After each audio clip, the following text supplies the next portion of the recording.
Hey everybody, I just wanted to make a quick video about medical packs on your range gear.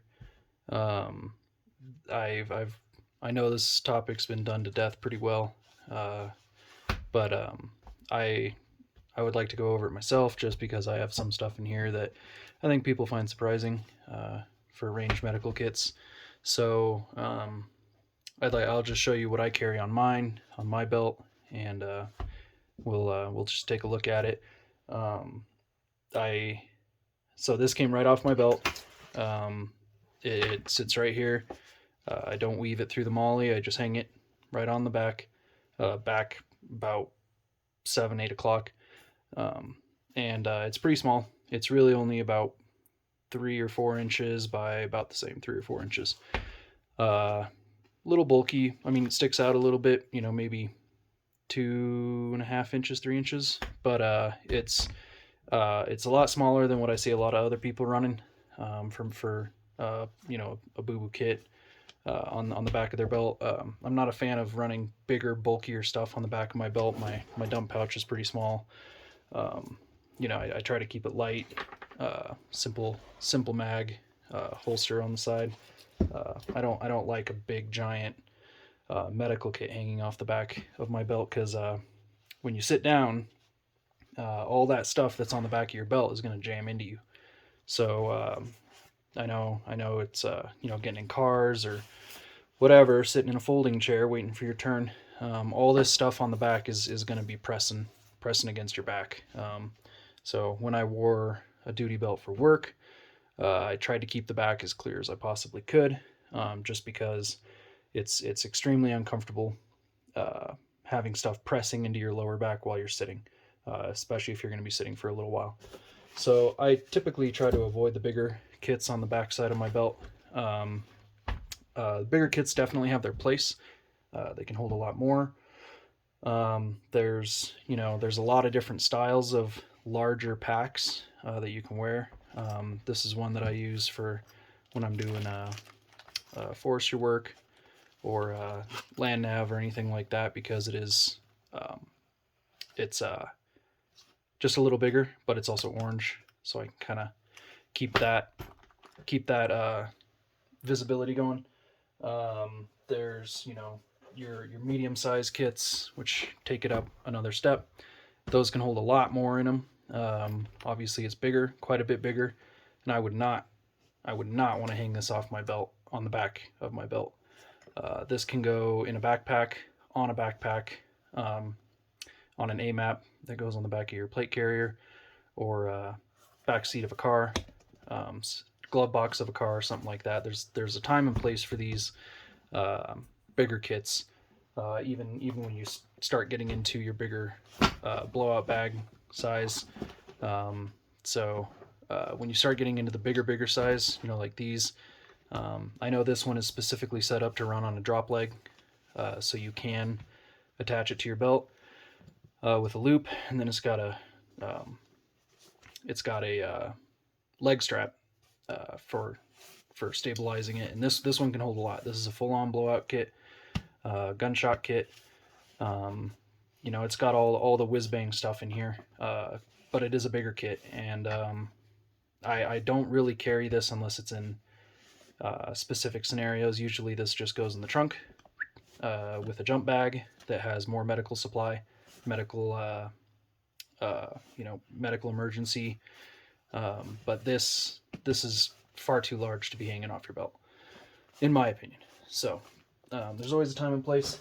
Now this pouch that I do put on my bag, this guy I believe is made by Rock River, and they're really pretty cheap as far as little medical kits go. I mean, it's not that big. So and then the patch. It's also got a pre-sewn patch if you have just the red cross. But I have a PVC patch on there. But they're fairly affordable, and I have a bunch of these. I use them for a ton of different stuff. Perfect example of that is this little guy, and it goes in my backpack or in my range bag when I go shooting. And all this um, is just a service kit, cleaning kit. So a small screwdriver for scraping or whatever, lens cloth, terry towels, patches are down in there. I've got CLP and lube. I've got a bore snake, some more just terry cloth material for cleaning, and a chopped down toothbrush just for scrubbing off any gunk or grime that may get on there. So these little bags, and there you go, Red Rock. Yeah, Red Rock Outdoor Gear. So these little bags are great. Um, they're tough. The zippers are well made. I like the pulls. The snaps are really heavy duty. So these are great little bags to have on hand. So I use them for a bunch of different stuff. But this one in particular is my med bag that came right off my belt. I haven't screwed with it. This is the way it sits on my belt. So we'll just start tearing into it and see what we've got going on in here. So like I said before, I don't weave it through the molly. I just hang it by the straps and snap them. So that way, if I need to access this, I'm not reaching around my back and trying to pull a med kit off my back with it woven through the molly. It'll get hung up and it'll be really hard to pull off. So I just leave it kind of suspended on my belt, but I can pull it off right away. The snaps just come undone, pop, and it comes right off.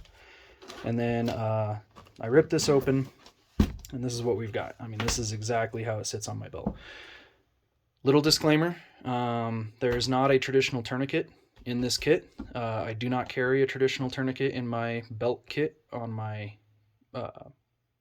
shooting belt.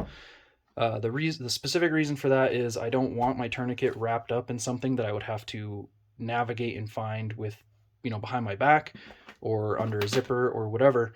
My tourniquets are actually in the side of my admin pouch. So I have one right here.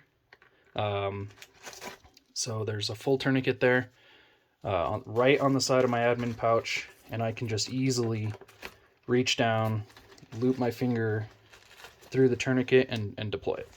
So there's one tourniquet right on the side of my admin pouch, and then and that keeps it all nice and tucked away. And then I have another tourniquet on both of my shooting carriers, my plate carriers, and on my Spiritus system that are just a dangler that sit right below the plate carrier, and you can remove it and deploy it immediately. So there's no traditional tourniquet in here, and that helps keeps the size small. The tourniquet is a specific tool, and like all tools, it needs a home. This is not the home for a tourniquet. This is your ouch kit. For me, the purpose of these is to carry with you just small medical supplies that you may need on hand while you're out doing dangerous stuff like shooting guns. So I pull it off the belt, rip the zip, fold it open, and here's what we've got. So we'll just unpack this and go through it step by step. So the first thing that comes out is my combat gauze. So that's quick clot, and it's vacuum packed and Z-folded. So this does have the hemostatic dressing in there, and this is awesome stuff. This will help control any bleeding right off the bat. Help prevent excess bleeding from coming out of the wound. This specific type is also X-ray detectable, so it's got a strip of filament through the middle. They can see it if you've got to pack this down into a gunshot. Now, if I had a gunshot and this is what I first pulled out, this is a great emergency tool to have on hand. This is not going to service that effectively. If you're trying to service something like that, you're really going to want one of these. A bigger kit, a jump kit, a med kit, something bigger. But this will get you started. This will at least get you going on the right path. And then the idea is someone else, or even you can hand this to someone else, and then you can address it with a bigger kit. So combat gauze with a hemostatic agent, a roll of weatherproof tape, and I've used this for a lot of stuff, even just beyond wound, bandage, securing a bandage. I've used it for taping up magazines that broke. I've used it for all that kind. I mean, anything you can use tape for. This stuff is excellent. It's it's canvas tape. It's fabric tape, not like duct tape. and it's weatherproof and waterproof. So this stuff is excellent to have in your kit. 101 uses right there. The next thing that we find in the kit is a SWAT tee. I know it says it's a tourniquet, and that's all well and fine, and it may function as a tourniquet. I've used them. You can achieve complete cutoff of blood flow with these. However, that's really difficult. So it does have its limitations, but what it's excellent at is securing a bandage. So I know it says multi-purpose tourniquet on there and trauma care device. That's exactly what I carry it for. They're really cheap. If you've never seen one, you can get them just about anywhere, and they're not very expensive. But if you're going to get something like this, definitely stick with the name brand. It's made of rubber, I believe, and it's just a big rubber strip with these diamonds on the back. And the idea is you stretch it out over the wound, and especially if you're using it as a tourniquet, higher up into the tourniquet points, the pits, the crotch, the pelvic region, as far up from closest to the heart as you can get from the external wound. So you stretch it out, and then you wrap it, and you keep wrapping, and you wrap, and you should be pulling tension to where these little diamonds or squares is the idea with those. So you wrap and wrap and wrap, and on the last wrap, you make a little bit of slack in the wrap, bring it around, tuck it under, and it should hold. The hardest part about using these that I've found is that they're extremely slick when they're wet. It doesn't really matter what that wet is, whether it's blood, rain, water, mud, whatever, actual sweat. These are slippery to hold on to, especially when you're wearing gloves. But as a bandage securing option, these are fantastic. You can pack gauze around a wound, and then wrap around the whole gauze and wound with this, and you don't even have to do it very tight, or do it really tight. And these will hold. So I like these. They have a purpose. Just make sure you know what that purpose is when you're carrying them. Everything in here needs a purpose. So that's the job on that. The rest of the kit is your basic small ouch maintenance. Anything that you'd really want on a range. And this I've built and put together just with experience. I mean, I've had really high, really fancy whiz-bang stuff in here, and usually that just got pulled out and tossed to the side, and I was just going for this stuff. So, these I've never really needed, minus the tape. This stuff is for bigger boo-boos, bigger ouchies, stuff that you can handle on hand while you have this as you're getting your other kit. So, we'll just kind of go down this side and then this side. That's the easiest. So in the front the front band here, I just have Band-Aids. Just a whole assortment of different kinds of Band-Aids. Doesn't really matter what they are, what brand. A Band-Aid is a Band-Aid. And this, I will be completely honest, this is what I've used the most out of this kit, is just grabbing a Band-Aid. You're working on something, you're twisting something, you're using your multi-tool on something, you're trying to dial something in, you slip and you jam your knuckle. That is what I've used this stuff. This is the most used item out of this kit, is just pulling it out, grabbing a Band-Aid, tossing it to a buddy, tossing it to yourself, whatever. So the bandages, you can't have really enough of these. I mean, I have a good assortment here. It's probably time to top off. But these are the number one most used item in this entire kit, are these Band-Aids. So Band-Aids, just have a good selection. Looks like I used my last knuckle Band-Aid, which are kind of the H-shaped ones that have the bandage in the middle and then the two wings. So I'll need to get more knuckle bandages. But those are the number one most used item. Next, I have a needle, and these are monojects, so they are used for placing catheters or IV drip. So the reason I have these is, I already have IV stuff, so I just threw one of these in here. I'm not using this one for IV out of this kit. It's an 18 gauge, so it's a pretty hefty needle. But the reason I have this guy is because they are razor sharp, and these are by far the best splinter removal tool I have ever found. I don't use tweezers. I don't use pliers unless it's a big splinter. These are by far the best way to get shards out of your fingers.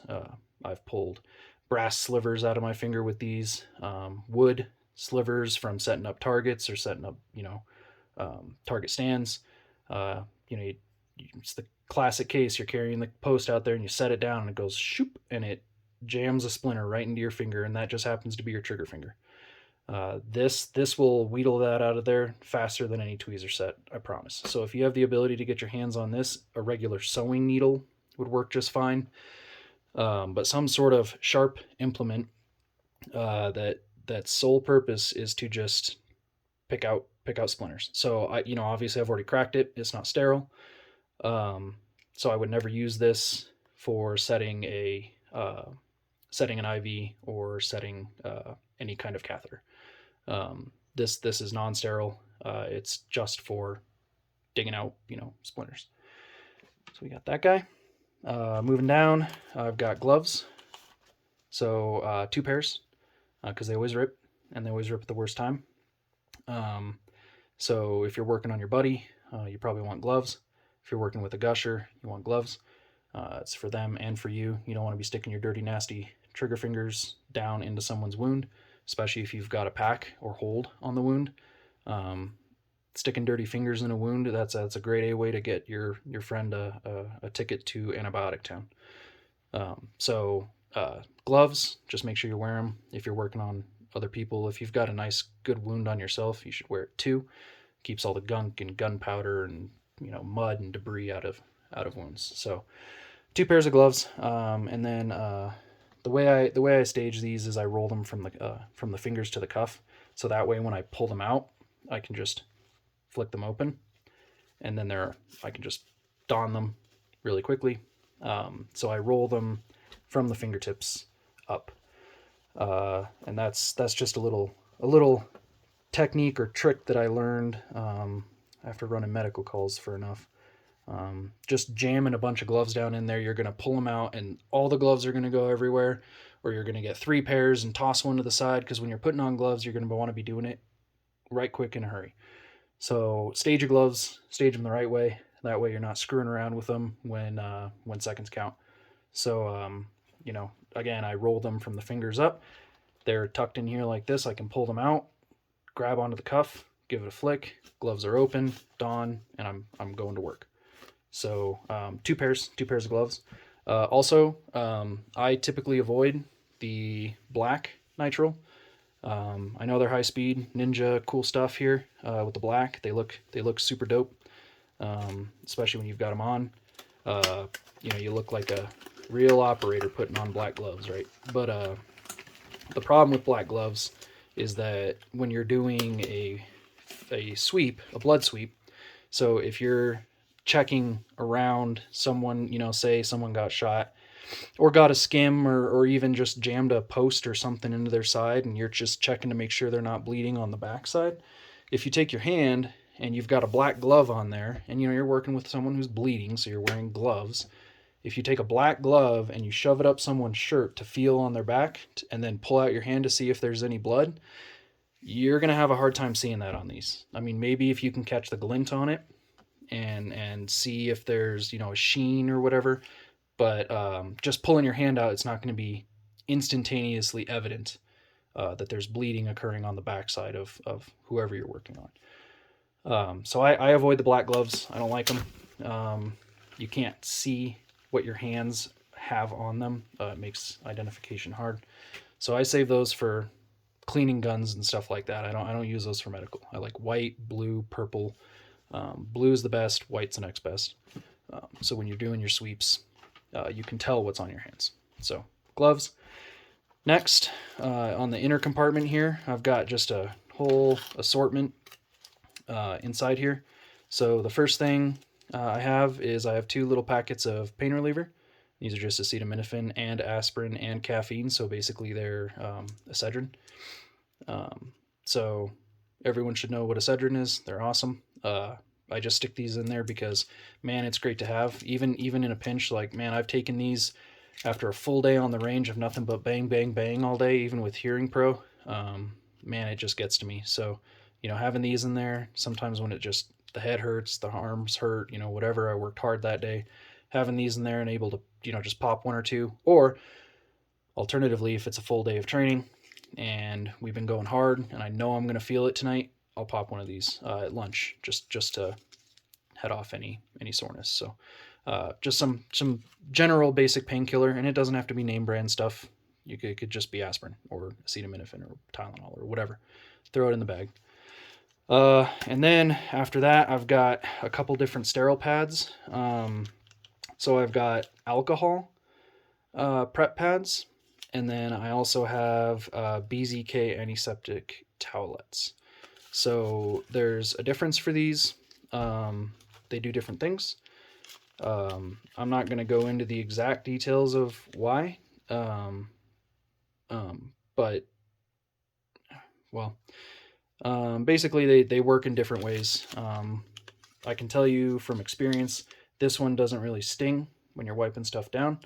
This one stings like a mother, the alcohol. So two different pads in there. I mean, even just to get, I've used them for just getting, lead and debris and gunpowder off my hands at the end of a day or at the end of a training session.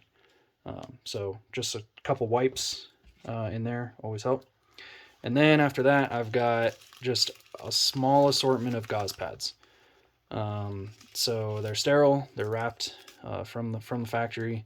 This one's 2x2. These two are 2x2. These are 2x2 as well. They're just a little thicker. The ply is different on these. These ones are thinner. They're 12 ply. These don't say the ply right on them, but I can tell you for a fact that these are a little bit heavier. And then I have some more of these 12 plies, 2x2s. So same thing, just different pads. So these are useful when you do something like that. It's a little bit bigger than what a Band-Aid will handle, but it's not a tourniquet, full-blown, holy crap. You're not pulling this out yet. It's an ouch, for sure, but you're going to soak through a Band-Aid right away. So what I'll do is I'll take these. You can tear them open. It's literally just a little gauze pad. You can roll them up or just crumple them up, jam them on something that's gushing pretty good, and you can secure them with tape. Or a butterfly bandage if you have those. I used to carry butterfly bandages in here. I don't know why they're not in. I don't think they're in here anymore. But butterfly bandages will also hold down, these. So just a couple different gauze pads. These are a step up from the Band-Aid, but not quite to a full roll of gauze quite yet. Just for bigger nicks, scrapes, scratches, stuff like that. Also, they cover a bigger square area than a bandage or a Band-Aid.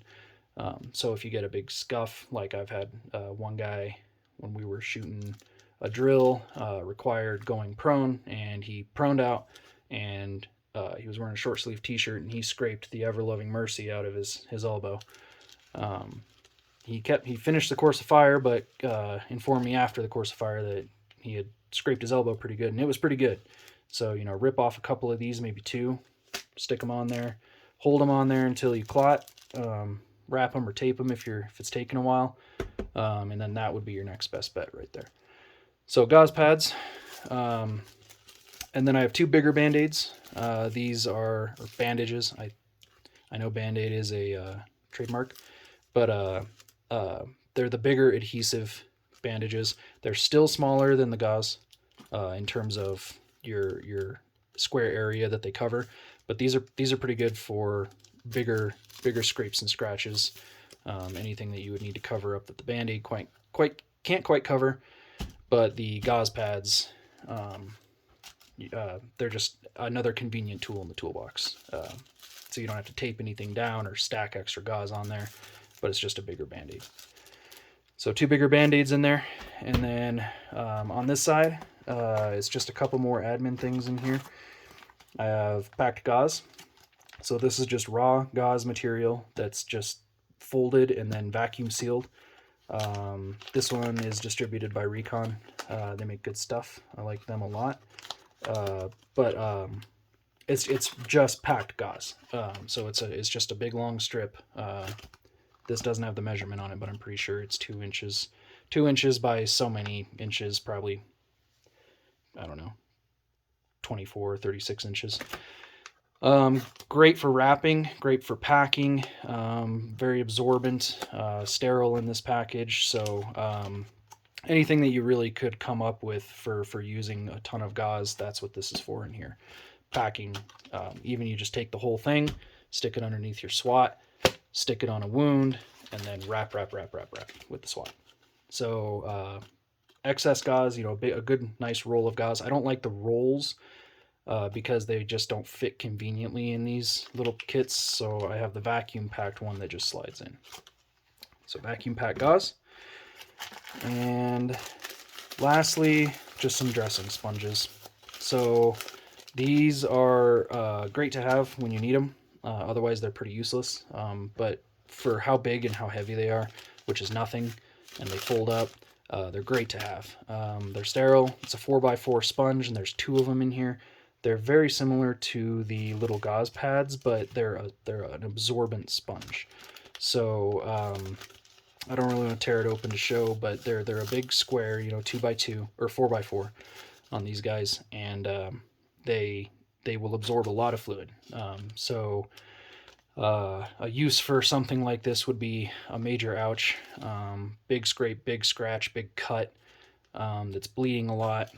You can use it in combination with any of these other items in here. You can use it as a base. The nice thing about sponges as opposed to gauze will stick once blood clots and dries. The gauze can stick unless you coat it with something like Aquaphor.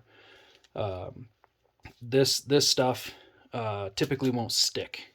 It's pretty easy to peel. So they use these a lot on wound dressings, like the actual dressing.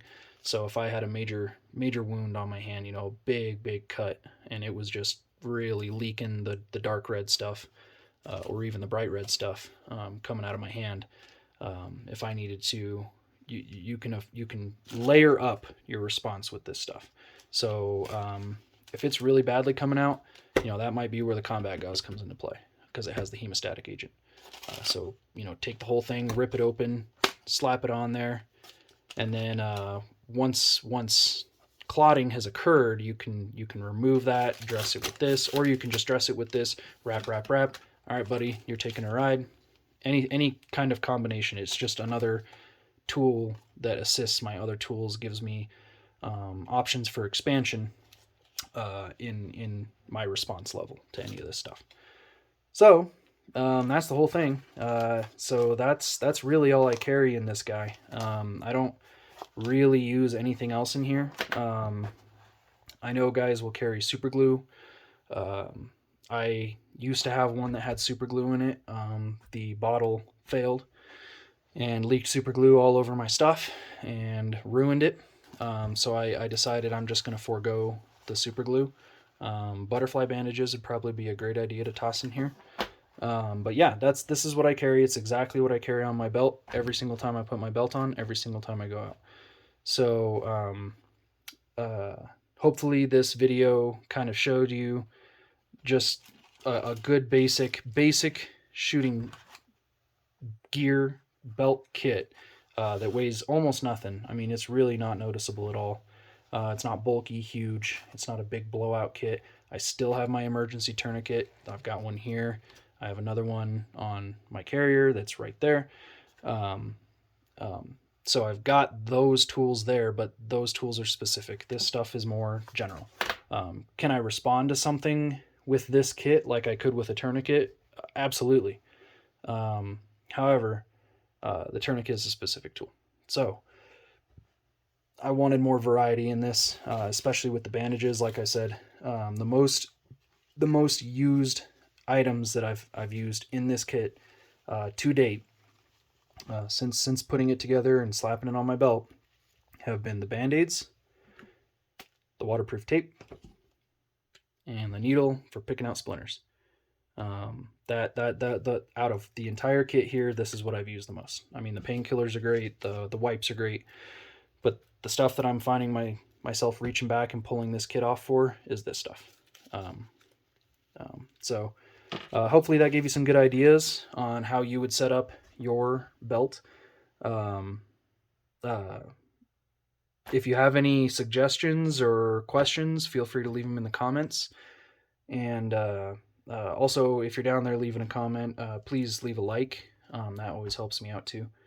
I'm just kind of getting started in all this, so any feedback is excellent and appreciated. So yeah, thank you guys for watching, and we'll catch you guys in the next one.